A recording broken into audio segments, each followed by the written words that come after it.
After spending multiple days on the road with the Tesla Cybertruck, we made our way to Desert Mountain in northern Montana.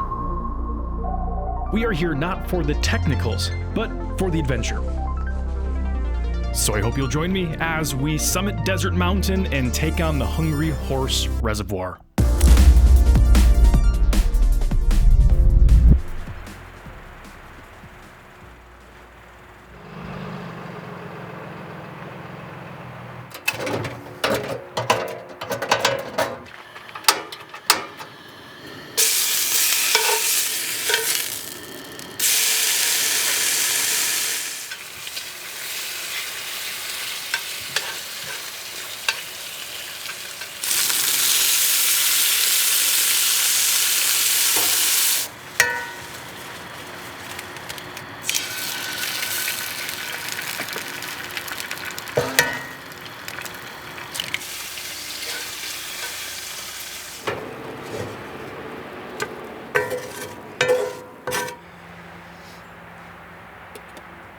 When the trenches are rocking, don't come a knocking. What are you doing? I want to get some of the rain off. Yeah, it is working.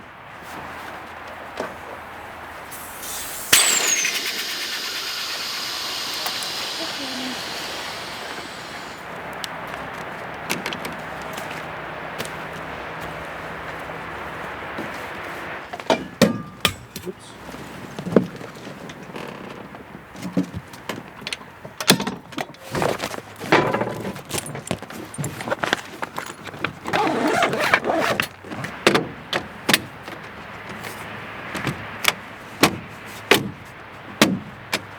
Nice.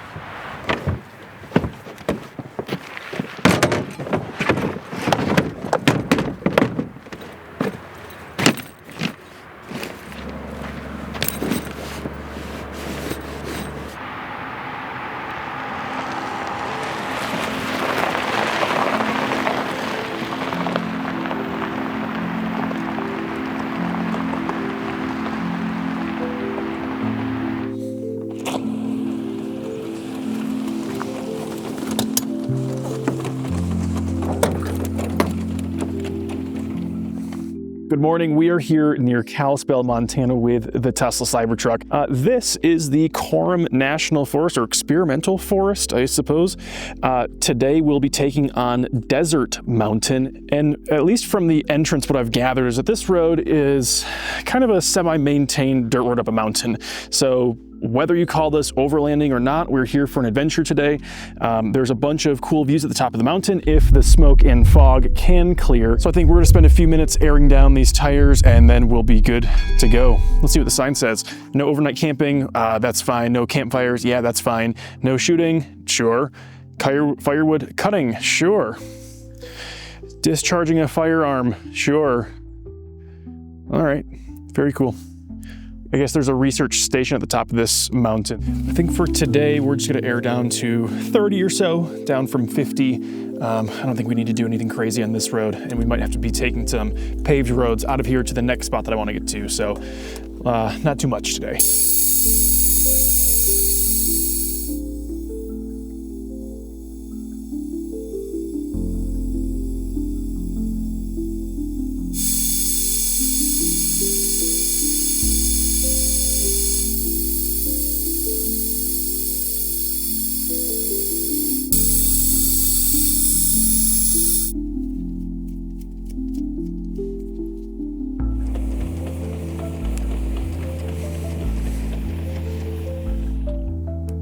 Get this truck into off-road mode, confirm. Ride height is high. We've got good tire pressure and looks like we're good to go. Our first wildlife spotting. A little dog. He just peed in our tire. And he's pooping in the grass.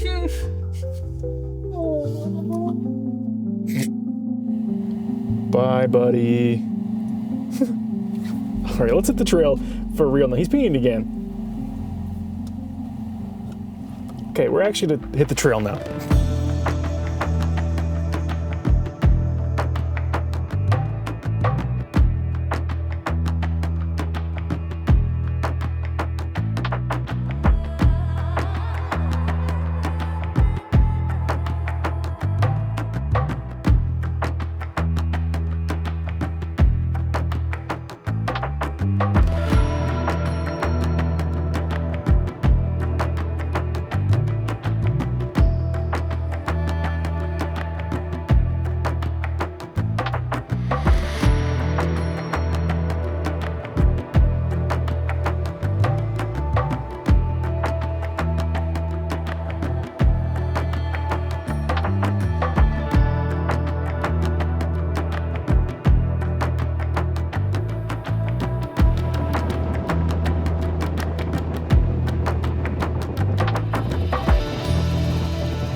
It appears we've come to a fork in the road. Apparently to the left here is to the top of Desert Mountain, and the right here is leaving the experimental forest into the national forest, I guess. It looks like, according to Onyx, that the peak that we are going to is, yeah, to the left here, up to Desert Mountain, but Emery Creek is to the right here. So my plan is to get to the top of Desert Mountain to the left and make our way down on the Emery Creek side, and hopefully that leads us into more of the reservoir area. Well, this is fun. Hopefully this footage is turning out.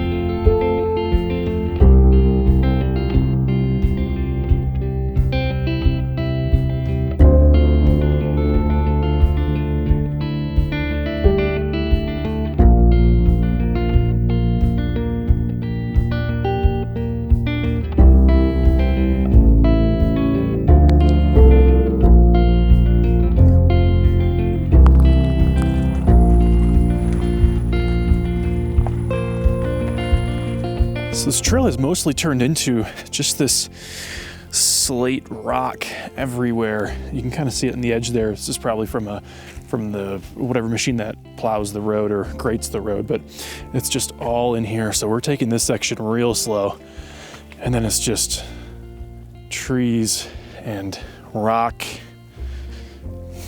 and cliffs. Check that out. So another truck just came down the hill right in this single lane cliff section. He was kind enough to back up because this is not an ideal spot to be backing up either way, but I think we got this figured out here once we find a little turnoff.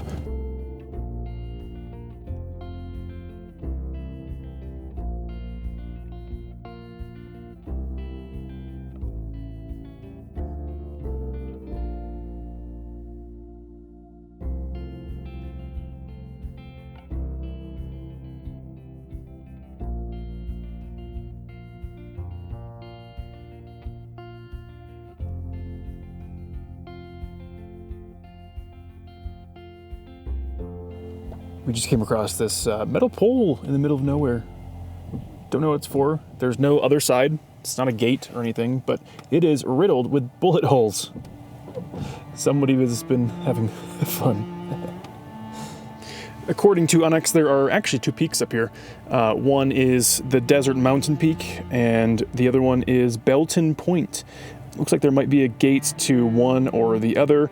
It looks like there might be the research station from that experimental national forest, if that's what they even call it, on the Belton Point side. So we're going to take the straight portion here to get to Desert Mountain.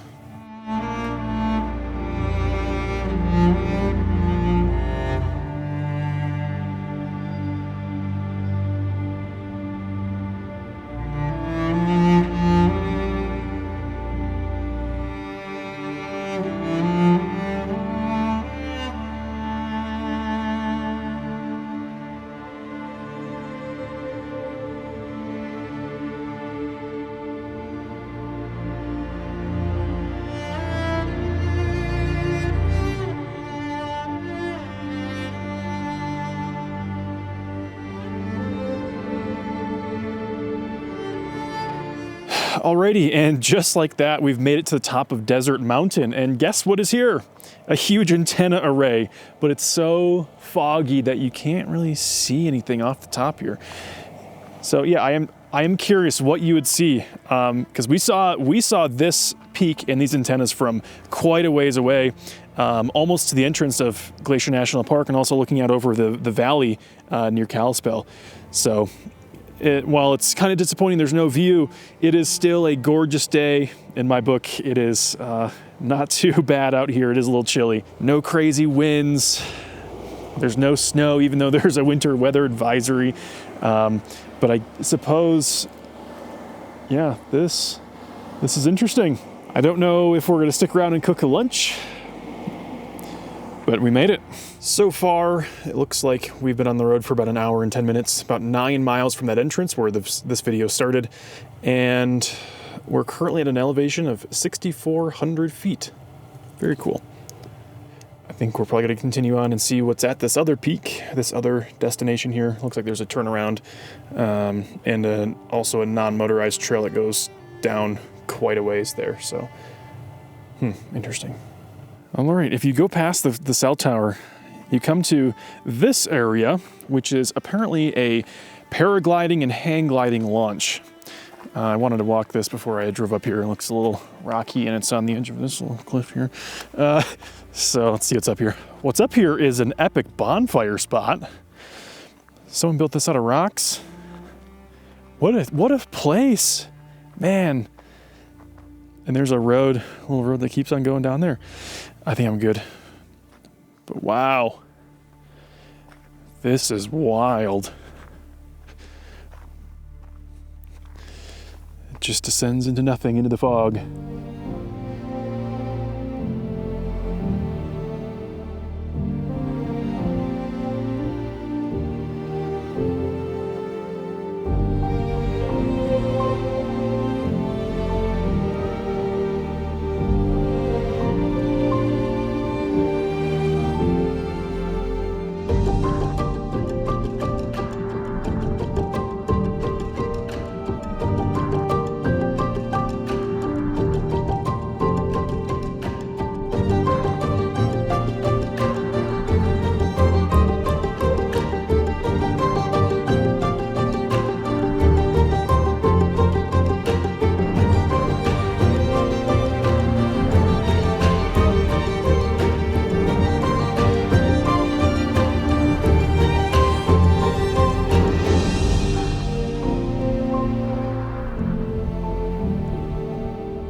So it looks like there was a tree that fell.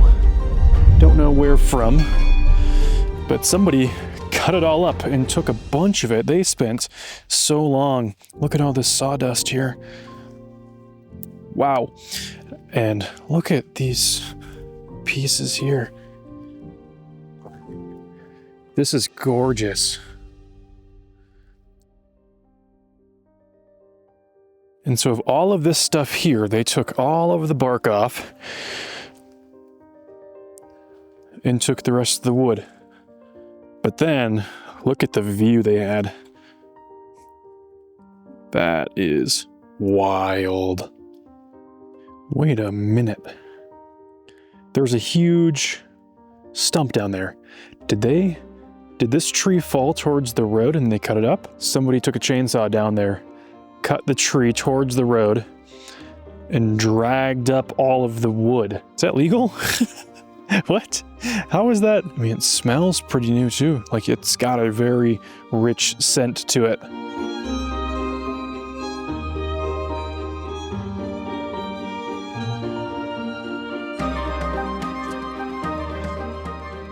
What'd you find? So there's this viney stuff that's growing all over these dead trees. Caroline wanted to touch it. It's like membrane-y. So it kind of is a fungus. You feel it. Oh, that's interesting. It is kind of stringy. It kind of smells mushroomy though. It's all over all of these trees. Yeah, it's got like thin little hairs and then thick little membrane things. Weird. Yeah. All right.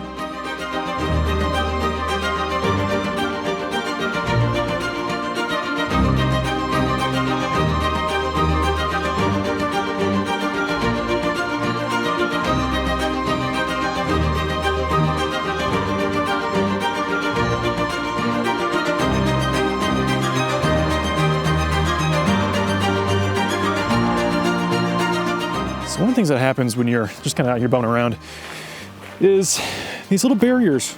Don't really know what they do, what they're there for. What's the purpose of keeping that road closed, but this one opened? I don't quite understand that.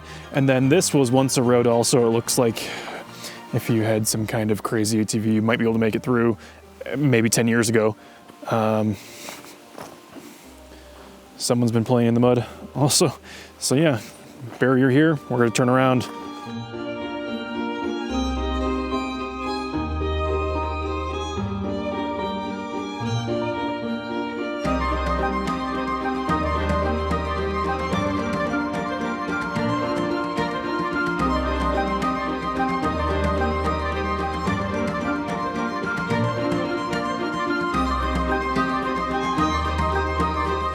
So I was just saying in the car that I don't really understand either that this strip logging operation here.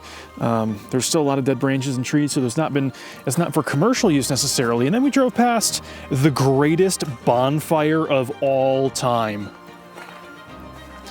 That is like a 40-foot tall pile of logs and dead trees. Like, truck for scale right next to you. That is nuts. So they just bulldozed everything into a pile, essentially. Oh, and there's a road up there. Now that some of this fog is clearing, you can kind of see some different things. Sheesh. All right, back to it. We kept on driving and found the reason for the strip logging, and it's all these burned trees. There's a wildfire here at one point. That entire hill is all just burned trees, just still standing.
Next time in Montana.